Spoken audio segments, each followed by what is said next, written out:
2 பேத்துல எவனுக்கு வேணும் பொருள்? ஆனால் எனக்கு தானே. உனக்கா? அப்போ நீ மட்டும் உள்ள வா, நீ இங்கேயே வெயிட் பண்ணு. வா. ம்.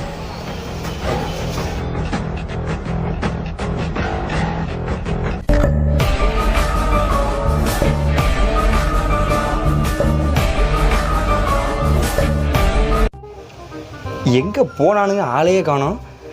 தனியாக நிற்கிறது பயமாக இருக்குது.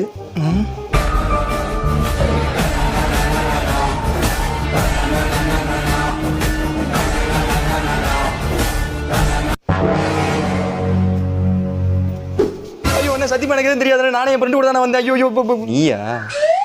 ஓரமானுங்க கபடி விளையாண்டுருக்கு. நீயும் இங்கேயே நில்லு, நான் கூப்பிடும்போது 2 பேர் உள்ள வாங்க. ஏண்டா முதலே உன்னை இங்கே நிற்க வச்சுட்டு போயிருக்கான்ல, எதுக்கு இப்படி உள்ளே போய் வீடு வீடாக சுற்றி காமிச்சிட்டு வந்து